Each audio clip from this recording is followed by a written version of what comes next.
Yo guys, welcome back. Double D Vintage Baseball Cards, episode number 8. Oh man, that's crazy. 2 months, super stoked. As usual, this is like something I've been looking forward to all week.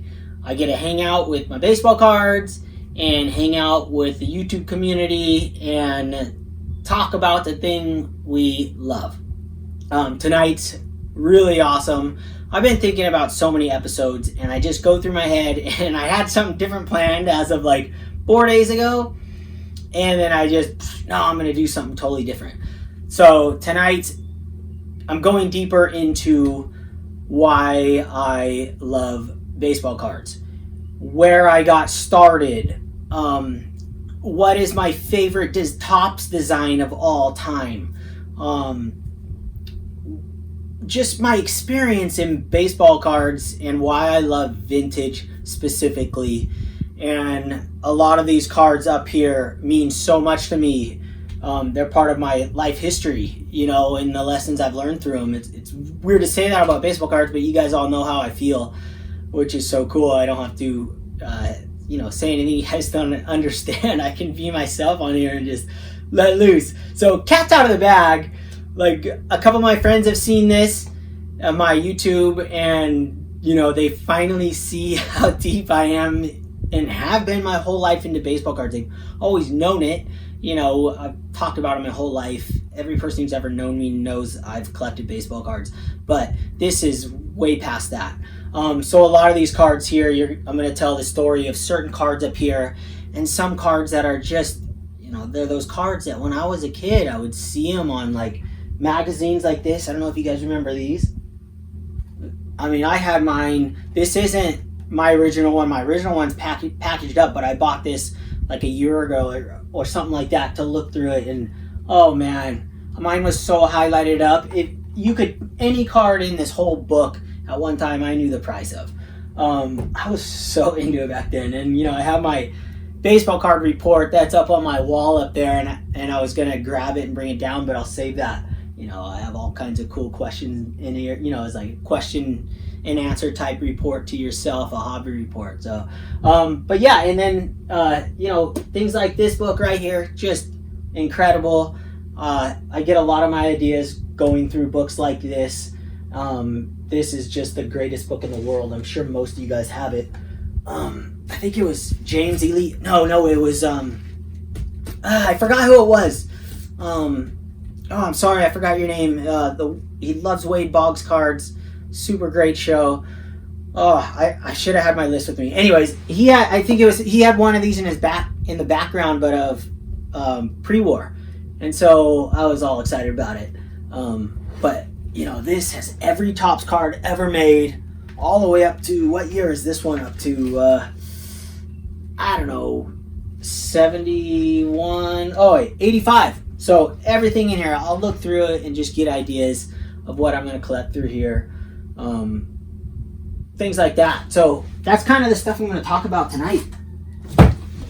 I'm just going to talk about why I collect cards and why I bought certain ones and things that just, whatever comes to me in the moment. I'm trying to do these all in one take. So yeah, so as I was saying, tonight's just going to be really fun.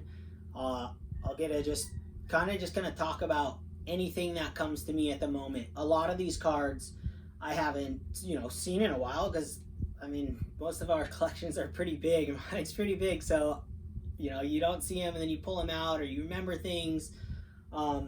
So some of them I went through them this week and pulled a bunch out, but there'll be a few that I'll just pick up, and the story will come to me in that moment, and I'm just going to be sincere about certain things. And I want everyone to be aware out there. It's like, if you're following my show and I give a fact out, just look it up, because in that moment I might say something I've already caught myself saying, like Hall of Fame when it was MVP, or oh, I should have said that, and you go back and you're like, oh, why didn't I say that? I know that about the history of that, and I know this. So apologize ahead of time. This is not a docu-series on every player you see and every card you see. This is just me collecting baseball cards, and I just want everyone to know that up front before I make a fool of myself, because doing this YouTube thing was not easy for me. Maybe it comes across looking like I'm natural up here, maybe. I mean, my wife says, yeah, you're doing a great job, and all the feedback I've gotten, I feel like that now. But I've never put myself on camera before in front of the camera. I have another account that I did on Instagram that's a different thing. It's not baseball cards, and I never once showed my face, and I don't have my face up on anywhere. We just don't do that. So this is totally new for me. I'm trying to tiptoe into this. I'm having a blast. I'm trying to just be me, and that's what you're gonna get. So if I'm wrong about a guy, wrong year or wrong date, look, it's gonna happen. I guarantee it. Just bear with me on that. But I know baseball cards and I love them. That's what I care about, and I think that's what you guys care about.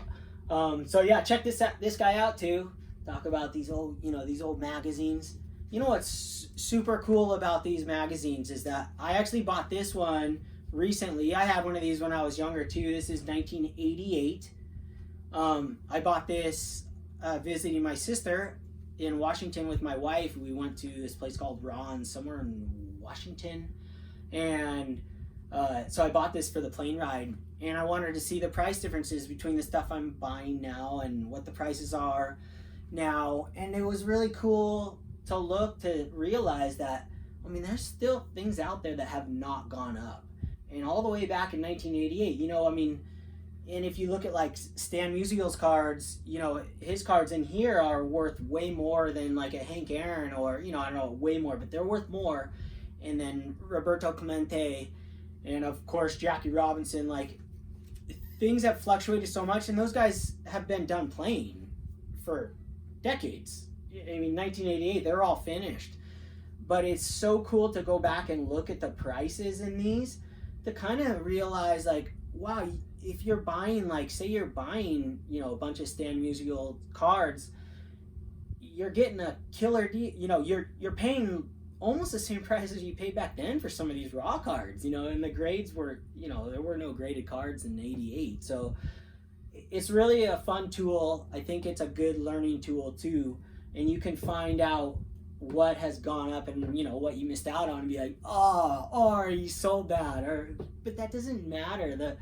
It's like you can go in here and be like, wow, okay, if I'm gonna buy a bunch of Eddie Matthews cards, one day Eddie Matthews might get really popular. They come out with a something on it, or it just takes off in the hobby, and all these guys that are just as glorious as Hank Aaron and everybody, and they're just they're cards that I look for, stuff like that, especially when the market's as hot as it is now. It's hard to buy a Mickey Mantle or a Hank Aaron rookie card. Even though they've come down from the very top, it's still tough. You can still get cards at a good deal, and when you look at the old price guides, that's a really good indicator of what kind of deal is and why, and things change. One guy could just get hot all of a sudden, and then they're collected forever, and they stay in that elevated level. So it's something I really enjoy looking at, that old things. And then I thought maybe later in the video, I have a bunch of cards here that are purchases of the last few weeks. As a lot of you guys, I've noticed, are buying a lot of ungraded stuff. I've always been ungraded, obviously, because graded cards went around forever, but ungraded is really fun, and now it's affordable. I mean, it's kind of the way to go. You can get them, and you can get these graded if you want, and as long as you know your pricing, you're going to get your money out of it, if not much more. I mean, even just having a card slab, Monty Irving rookie card right here, you pay $40 for this, and then you get it graded. Even if it's a 3, you're gonna get your money back. But a lot of these are home runs too, so if you know your stuff. So I was gonna show you guys kind of how I already went through and graded them, and then I have my Avery sheet here, and I unpeel these, just a part of things I love about baseball cards and the hobby and what I do. So I was gonna show you guys these and throw a couple things on there just to show you guys how I do it.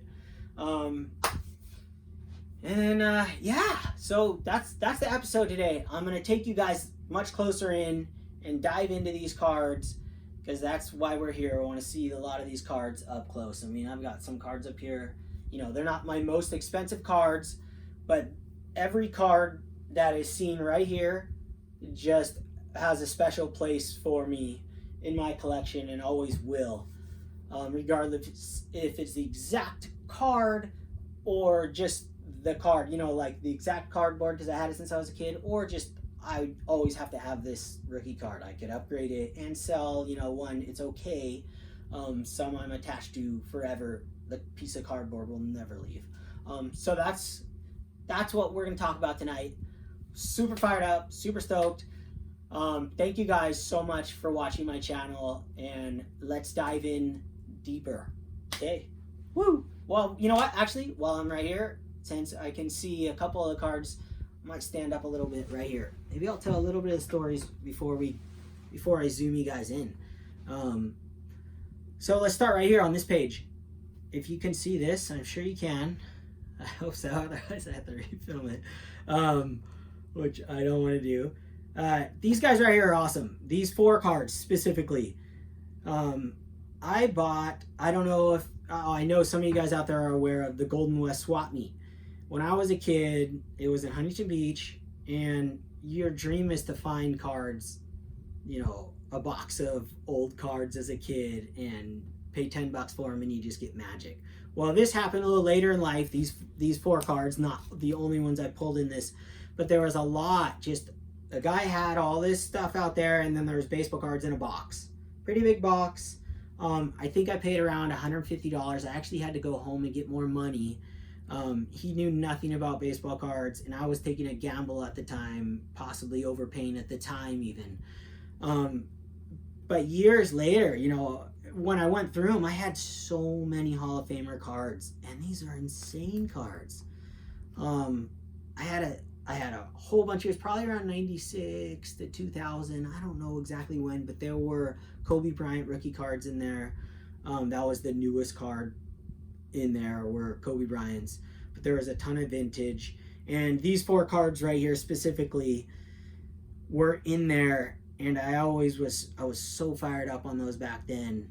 And I look at them now, and now they're ready to send in to get graded. I mean, these weren't worth, what, $5 probably when I got them in there, but now even a 5.5 for this Stan Musial, it's like that's worth getting graded, and all this stuff in all my books. It's gonna be so fun one day if I send a lot in. Now I love ungraded stuff, and it might never get graded, but if I decide to do it that route because of my graded books too, I love these.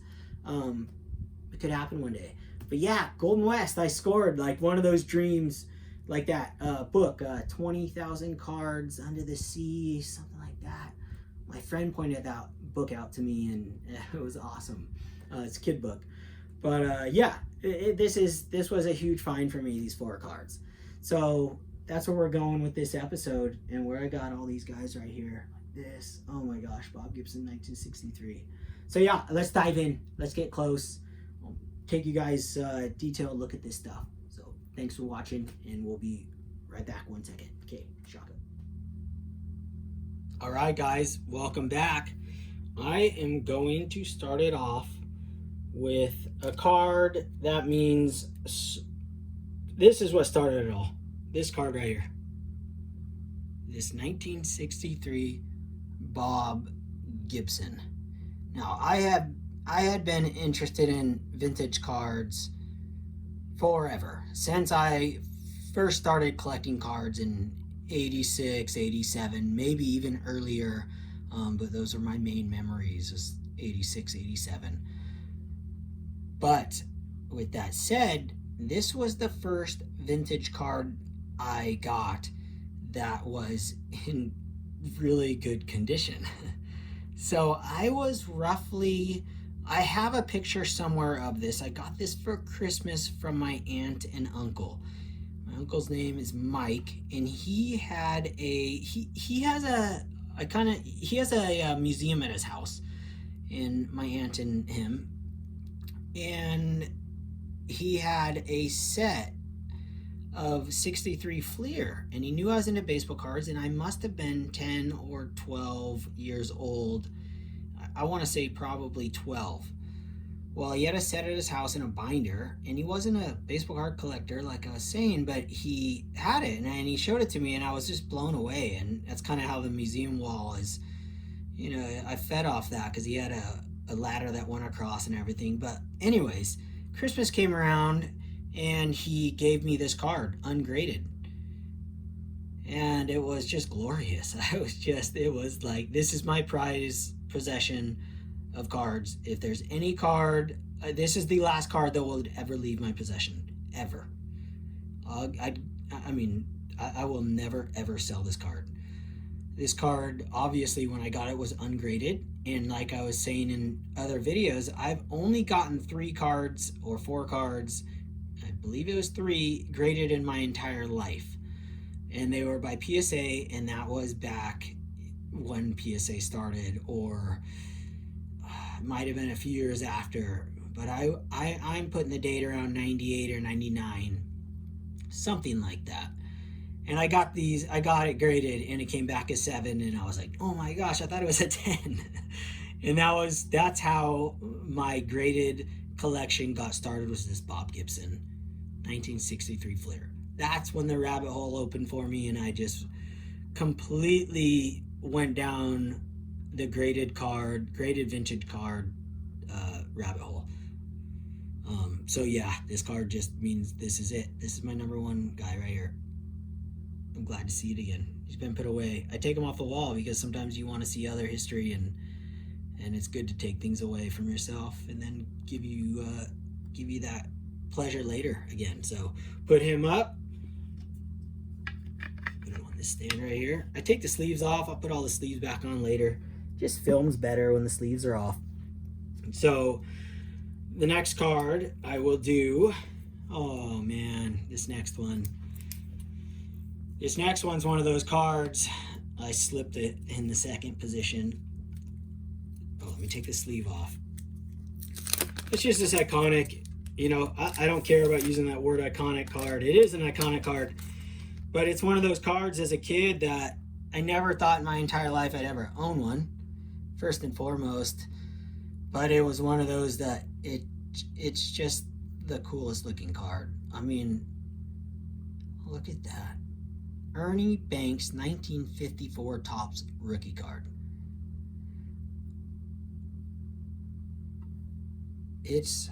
I'm speechless.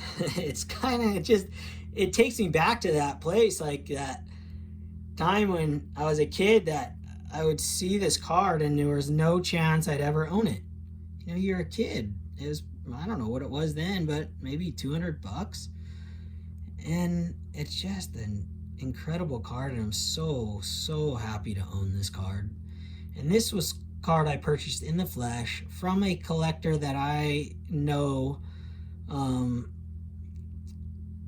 it's just nice to have it in my possession, and it's just a magical card. I mean, Ernie Banks rookie card 1954, and it's a really nice looking 4. I just love this card. How can you not love this card? Oh man, look at that. That's so nice. So that's card number 2 right there. Ernie Banks 1954. Never thought in a million years I'd ever own one, and now I do, and I just absolutely love it. It's so awesome. Owned it for a while, and I can't get over the fact that I have it.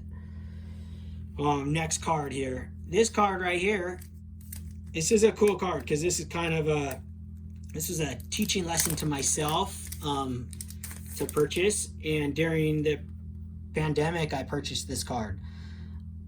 I didn't have a bunch of 1950. I had a few Bowman cards, 1950 cards, but during the pandemic prices got crazy, so I was using this one. I looked up to see what the old prices were. I looked up which is weird because I never do this, but I did this then because during that peak pandemic, it was like, gosh, what are you going to buy right now? this is crazy. I'm not going to buy anything. Prices are too high. So I found this. It was an auction, and this card just spoke to me. I mean, it's just amazing. It's amazing. It's so amazing. I just loved this card. So I bought this card. I looked up the number while the auction was going on, and I saw the last sale. One sale was like 700 or something. One was this exact card. Not very many of them, and I never look up pop reports. I just always look up the number if I'm spending some money on a card. And so it came up, and it was sold for 600 or something at one time, and then 300 a couple times, 350 or something. And so I go, okay, well, you know what? That was 4 years ago. That was 8 years ago. That was 6 years ago, whatever it was, far long ago. I go, dude, if I can get this card at that price, and I had never bought a the Bowmans, I never had purchased one that was, an 8OC or a 9OC ever. But I wanted a card that looked like I just pulled it out of a pack, and the color on it is absolutely spectacular. So this would be my first 9 in 1950. I mean, this card is beyond straight out of a pack. It's out of a pack, and then someone put it in like a Ziploc and locked it up forever. So anyways, I ended up paying less than 300 for this, and I figured if someone paid 700 or 600 and something for this, in 2003 or whenever that last sale, that high sale was, then I can spend $300 on this. It's glorious card. So that was a cool thing for me. I wanted to see what the OCs were looking like, because I talked about the OCs before. I back in the day I wasn't buying OC cards, and then the prices shot up, and you start looking around for other things, and gosh, a card's amazing. So this changed everything. But obviously I'd probably still take a perfectly centered 6. I don't know, the color on this is very good, but yeah, I might take a perfectly centered 6 on this card over this. I might trade up for it, but I'll never get rid of this card as long as I live. This exact piece of cardboard is staying with me. It looks brand new. I've never seen a 1950 card look so good, and it's as close as a 10 as I'm ever gonna get in that era. So I was really excited about it. Yeah, so put him up on one of those stands. Glorious 1950 Bowman. A lot of you guys, to bring it back up, a lot of you guys love the 50 Bowman. I love the 51 Bowman. I'm not a giant fan of cards that don't display somebody's name on them, because as a kid, I didn't know who these guys were. I knew who they were, but I didn't know what they looked like. You're 6 years old, or even 10 years old, you're still learning these, like, who is that? Well, you only know if you're a collector forever, or you really are crazy about baseball. So I love 1951 Bowman because it has the name on it. Now, obviously, as a collector, and I've been in this for so long, that I know who all the players are, but still I want the name on it. So I'm a big 51 Bowman guy. So over the 50s. So that's my 2 cents on that. The next card, I'll save that one. Oh, you guys want to see that one? This card's sick. All right, Ricky Henderson, 1980 rookie card. So the 1980 Topps Ricky Henderson rookie card. This is a Beckett 7. So that's how long I've had this card. This scratch right here is actually on the case. I tried to use that stuff to get it out, but it's a little deeper. So I was going to use 500 grit sandpaper and then a little water and a little 1,000 grit sandpaper on that. But one day. But regardless, so this is a Beckett 7. So anyone who has been collecting, I don't know when Beckett decided to do the BVG thing, but I had this card for a long time. I would have to say since at least 2003, and I've never gotten rid of it. Ricky Henderson 1980 rookie card. I can't have enough of them. I know a lot of you guys are set collectors and collectors that like to have a whole run of somebody. I'm more the guy who finds a cool card, and like the Ricky Henderson or my 75 Robin Yet, the greatest card of all time. I just have to have a bunch of them. So I have at least 4 Ricky Henderson rookie cards graded, anywhere from 8s to 5.5s. And this one is my pride and joy. I'll never get rid of it. I'll keep this card forever. Ricky Henderson, when I was a kid and when I was in Little League, my Little League coach had a Ricky Henderson rookie card. And back then in the 80s, I would say this was probably 89, 90, something like that. I was playing Robinwood Little League. He was the coach, and we traded cards. So his son had cards, he had cards, and he let me watch his. He let me hold his for about 2 weeks till we traded again, and I just thought it was awesome. I thought I'd never hold a card. I think it was worth $180 back then, or $80. I think it was $180.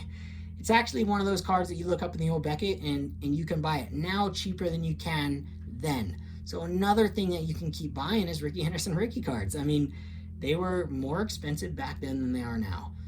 Doesn't mean they're going to be worth more in the future, but you know, it's really something cool to think about. So Ricky Henderson 1980 Topps rookie card. Beckett graded 7. Beckett. Old school right there. All right. With the subgrades. So cool. Okay, we'll put him up on a pedestal. Love that one. That was never leaving my collection. That piece of cardboard right there. Next card here. Pretty epic card. Purchased this not too long ago. Bob Gibson is one of my favorite players of all time for the reasons of the 63 Bob Gibson. It was the first really nice vintage card, you know, I ever owned. The nice condition. So I almost have every Bob Gibson card there is in, 59 Topps all the way till he retired. I don't collect any of the modern stuff, but this card is the most modern Bob Gibson I collect. But I had to have his autograph, of course, and I had a budget around $50. This was not more than $50.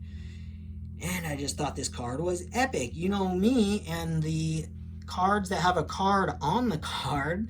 So to me, the Turn Back the Clock cards were one of my favorites growing up. This happens to be a 1988 Topps. And you got a 1968 Topps Bob Gibson, his MVP, Cy Young. What, he won a Gold Glove that year too, I think? And then his ERA was like 1.12, or guy won like 22 games or something. I love Bob Gibson. I've read at least 3 books strictly on Bob Gibson. I love Bob Gibson. I think he was a misunderstood man, and he's one of the guys that had struggled with integration, and I just love Bob Gibson. I love everything about Bob Gibson. Super psyched on him. As a pitcher, he was incredible. So really, really happy when I got this card. I could care less if the grades, I really don't care about autograph grades. When I bought this, I probably didn't even look that it was a 10. It means nothing to me. All I care is that he at one time was in front of this card. Autographs to me, or that the guy either probably touched this card, at least held it down, so Bob Gibson was in front of this. And to me, that's history touched. I don't care if he skipped letters, or is later or earlier. I don't care. He was in front of this card at one time and he signed it, and that's what matters to me. 8, 5, I don't care. It doesn't matter. It's an autograph card and I just love it. So Bob Gibson, so stoked, and put you on the slab. There we go. I'll put you next to yourself over here. Autograph. Your greatest pitching year, possibly. Okay, next card coming up. Whew, this card's ridiculous. It's ridiculous. Oh man, I just love looking at this card. This card right here, this is the holy grail for me. There's only one card above this in collecting for me. Only one card. Look at that card. Wow. This is insane, yeah. I can't believe that I own this. I cannot believe that I own this Pete Rose rookie card. My entire collecting life as a kid, I just loved this Pete Rose rookie card. This was it. I mean, he played when I was a kid, and this card was on like so many magazines I read, so many things that I saw, and the floating heads, I just love it. I love it. People love the 64, his solo card, Topps Cup. I love that card too, but this card there's just nothing like it. It's incredible. It's all time. I bought this from a collector in the flesh. My bigger cards I buy in the flesh. I want to see the card. It's hard for me to purchase, spend over, 4 figures on a card on eBay. It's just tough. Not that I haven't done it, but I like to see this one in the flesh. I was all about the color on this card, and I know the centering is not perfect, but for a 5, I have a lot of 5s in my collection. This isn't the best 5, but this is a very, very good looking 5. The colors are absolutely amazing. I still can't believe it. I don't bring this card out all the time because I just kind of, every time I see it, I go, wow, that's just incredible. So the only card as a kid that I ever wanted more than this was the 1952 Topps Mickey Mantle card. I've only seen the Topps 1952 Mickey Mantle card in the flesh once in my entire life. It was at Baseball Cards Plus when I was a kid, and it was ungraded, and it wasn't a very good looking one. Even as a kid, I remember, wow, that thing was mangled. I know a lot of you guys get to go to all the shows and get to see all these great cards and have so many more opportunities than I do to look at these spectacular looking cards. So I just have to buy them to look at them or find them over here, which is very hard to do. But all my big stuff, I only, like I say, I like to purchase it in the flesh, and it's not that often I get to see some amazing cards. So yeah, this is it. Pete Rose rookie card, a 5. I don't even care what it's graded as long as it looks good. Oh, so nice. Put him down. You guys are probably over him. I'm like, I just want to look at it. Looks like a dream to me. Wow. Incredible. Just incredible. Oh my gosh. Sorry, Bob, you're getting taken over right there halfway. All right, the next 2 cards I'm going to show. These 2 cards are my favorite. We'll do one at a time. I'll do both. My favorite Topps designed cards of all time. The 1960 Topps All-Stars, to me, is the greatest card Topps has ever designed. I absolutely love this design. It's got that vintage feel. It's got the colors. I don't know what it is about it. My wife really likes this card too. So I also, like you saw in that video before, I have one up on the wall, since I had one when I was a kid and it was all rounded out. So obviously had to upgrade that one. But this 1960 All-Stars are vintage to its core. I just love them. It's my favorite All-Star cards of all time. It's my top 2 best Topps designed cards of all time. I wish I knew the person who designed it. I wish they had more information on the people who worked at Topps that designed these specific cards, and there was some information on them, because my wife is an artist and I know what it takes to design something like this, and especially back in 1960. You got 3 layers, possibly 4 layers.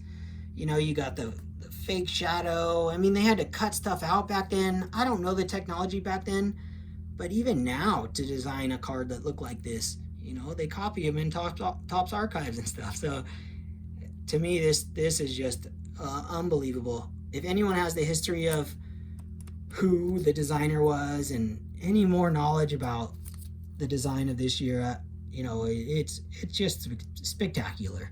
So that one is just all time. It's the greatest design card. And then here, another one. Look at this. Must be the same designer, I feel like. 1959 Topps, the Sporting News. This design is number 2 best design card, Topps card of all time, in my opinion. Gosh, I just wish there was a super Hall of Famer on here. Eddie Matthews, Hank Aaron, any one of those guys. It would be so insane, right? But I had to buy a perfect one. So, you know, these don't come centered, you know, typically. I have all of them ungraded, but I just wanted one that was centered and just looked perfect. And to me, this one looked perfect, and it's a Dodger. And who doesn't love the Dodgers back in the 50s and 40s and 50s? I mean, you can't not love them. So that is, look at that design of that. It's just beautiful. The colors in the background, the Sporting News, rookie stars, everything about this card is glorious. So that's my number 2 Topps design. I give you props. Whoever designed this card, great job. Just love it. I want to see more like this. I just love it. So I got 4 more cards. Oh man, these are some cool cards too. Where am I going to start? All right, we'll start with this guy right here. Dave Parker, 1974 Topps, Dave Parker rookie. I graded this as 7. Stain. It's got a wax stain on the back. I have owned this card since I was a kid, and it's always been in a case. And it was the best condition card I ever owned prior to that Bob Gibson vintage card. So this one was my pride and joy for years growing up as a kid. I don't even know where I got it, but the off-centeredness as a kid always bothered me, and this stain always bothered me. But look at the off-centeredness. It's not that bad, but even as a kid, I knew that it didn't look right. Those white bordered, really do like to be centered. I mean, it's still, I'll never get rid of this piece of cardboard.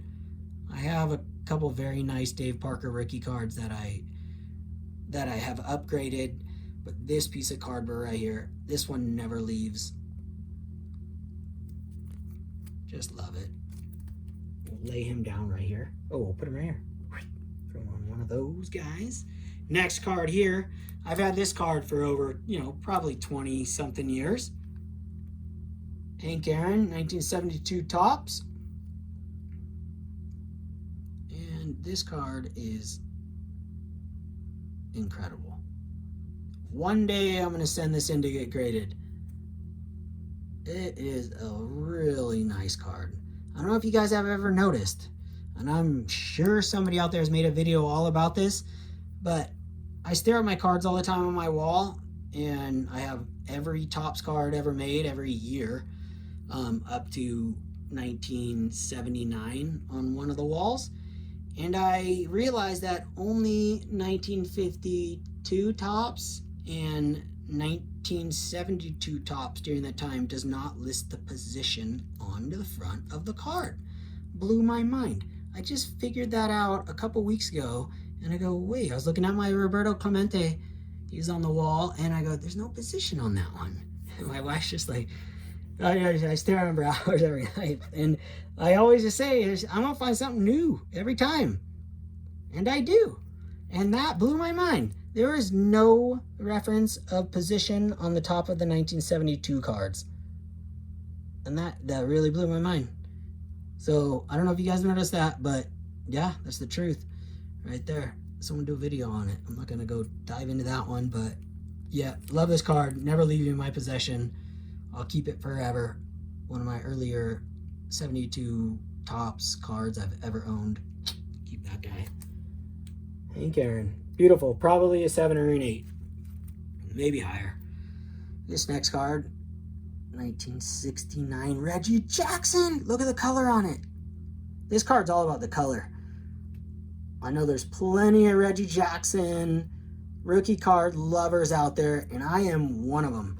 When I was a kid, This was on the level of this was Ricky Henderson level plus. If you had a Reggie Jackson rookie card, I mean, you just didn't see him. You know, none of my friends ever had one. This is one of the first ones I ever grabbed.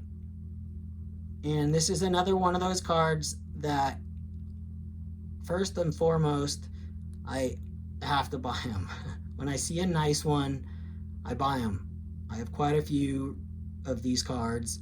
I love them. I have them graded. I have them ungraded. But this is the very first one. And these ones, for me, Reggie Jackson 1969 Topps, it's all about the color. I know centering's a huge issue on these, but to me, the color on these is the most important piece of the pie, because these come looking faded. I like the real vibrant and bright ones like this. So 1969 Reggie Jackson, this exact piece of cardboard, never leaving my possession, means so much to me. I just love it. Absolutely love it. I got one more card here for you guys. This next card. This is a classic. This is a classic. So, Freddie Patek. I'm not sure how to say his last name. I don't know a bunch of history about him. But he is the shortest man to ever play Major League Baseball. There may have been others in the past that were the same. You know, I know like Miller Huggins was small. I know quite a few, like Sean Figgins or Chone Figgins, and from the Angels when I was, you know, younger, growing up, watching him play was impressive. He was probably 5'8", 5'9". But Freddie Patek, look at the back, 5'4". So he's my size.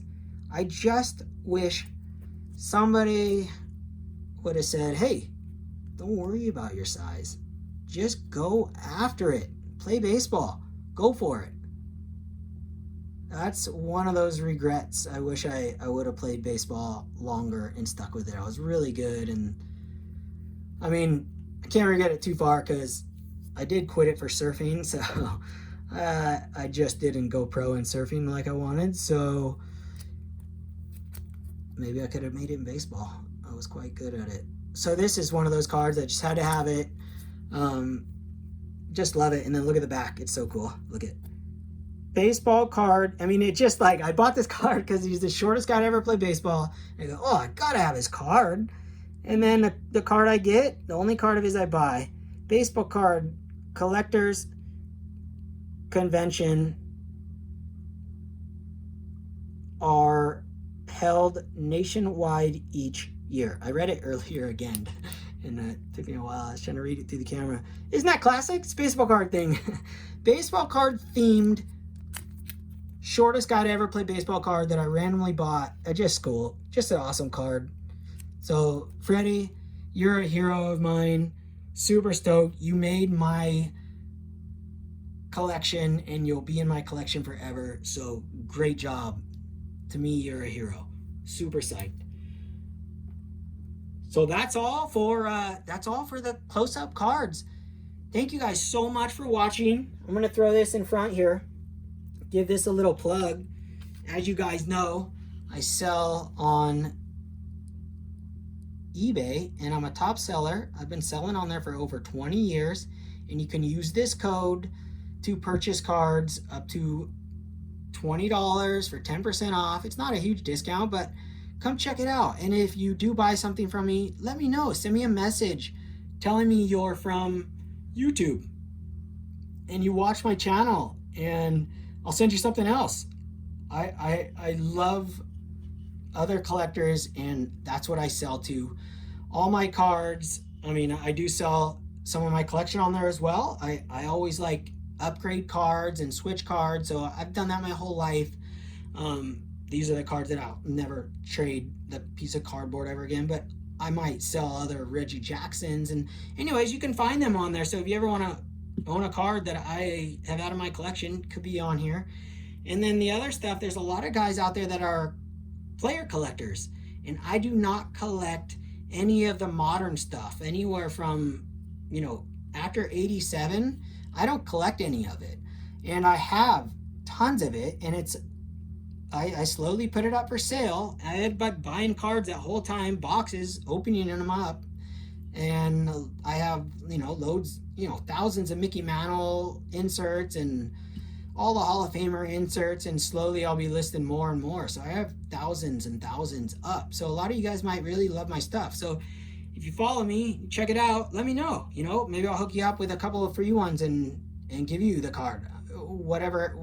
I'd be super stoked. You check out my eBay, subscribe to me on eBay. Thanks for watching tonight, Friday night. I hope you guys enjoy your night. I'm going to post this on Saturday, so enjoy Saturday night.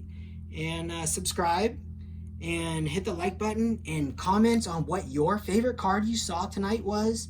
I love those. I love any feedback, but specifically your favorite card up here, and maybe your favorite card you love, and your favorite set I just love, or what I would like to really hear is what your favorite designed Topps card of all time is. Vintage. Anything 1980 and below, I'm in the vintage category. Let me know what your favorite designed card is of all time. That would be so cool for me to hear from you guys. So anything else too, awesome. Thanks so much for watching. We'll give you guys a double shaka. I got a lot of surfing to do tomorrow. Waves are pumping over here, so it's bedtime.